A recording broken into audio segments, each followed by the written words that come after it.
Drawing with scissors.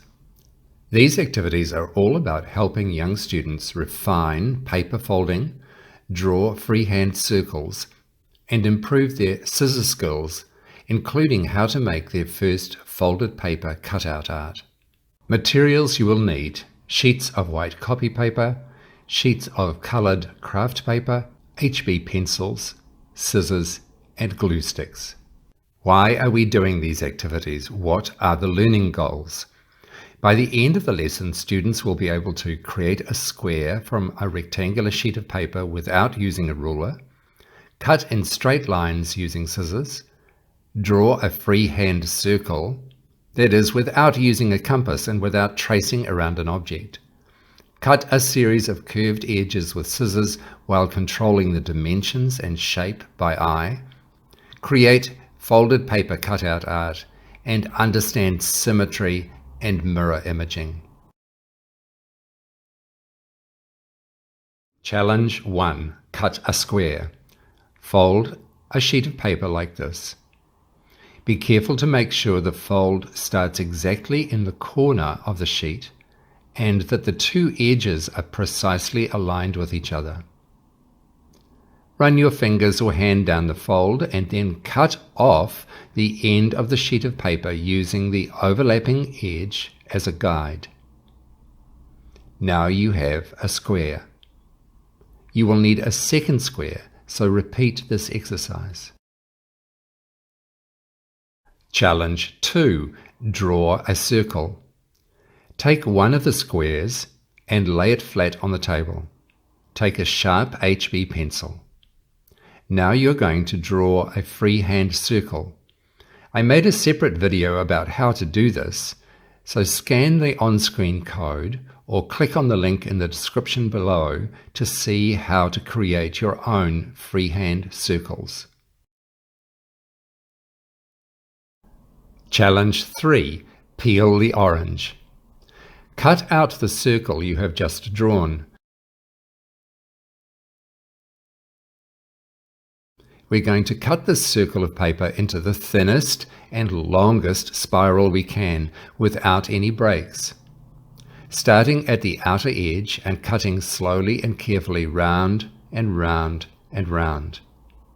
I call this activity Peel the Orange in memory of a childhood game when my friends and I were eating fresh summer-ripe oranges off the tree. We would see who could make the longest unbroken spiral of orange peel just using our fingers and thumbs.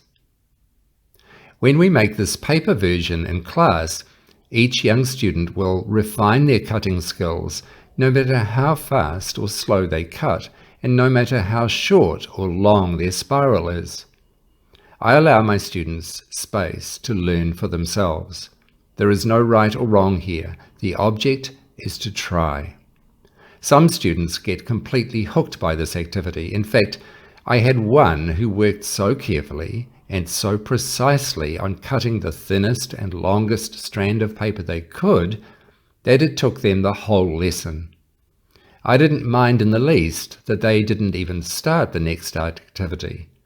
We laid their paper orange peel on the classroom floor, and it measured more than 10 meters, 33 feet in length. By comparison, my quick demo spiral is only 4 meters long. Challenge 4. Folded paper cutout art. Take the second square of paper you cut at the beginning, fold it in half and then in half again. Notice that two edges are made of folded paper. We must leave these folded edges mostly uncut. Now draw shapes that radiate out from this corner. All the shapes you draw must be connected to each other in the corner we call the middle. Notice I have also drawn some semicircles on the folded edges. These will end up being circular holes in the design. When you are happy with your design, cut it out. Note we are keeping the paper folded up all through these steps. Cut carefully because you are cutting through 4 thicknesses of paper and you don't want to cut your fingers. This is the trickiest activity for many young students. I like to prepare them for this by saying it is so tricky they may need to try it 2 or 3 times before they understand how it works. But I also say, I know you are ready for this, and I would never give you an impossible challenge. Tricky, yes, but not impossible.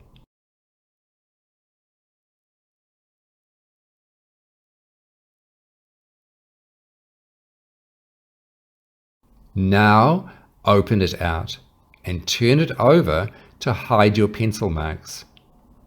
Take a sheet of colored paper and glue your cutout on top.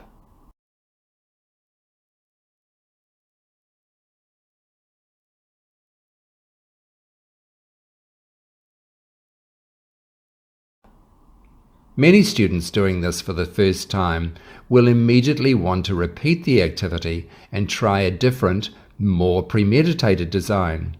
I suggest you allow time for this in your lesson planning.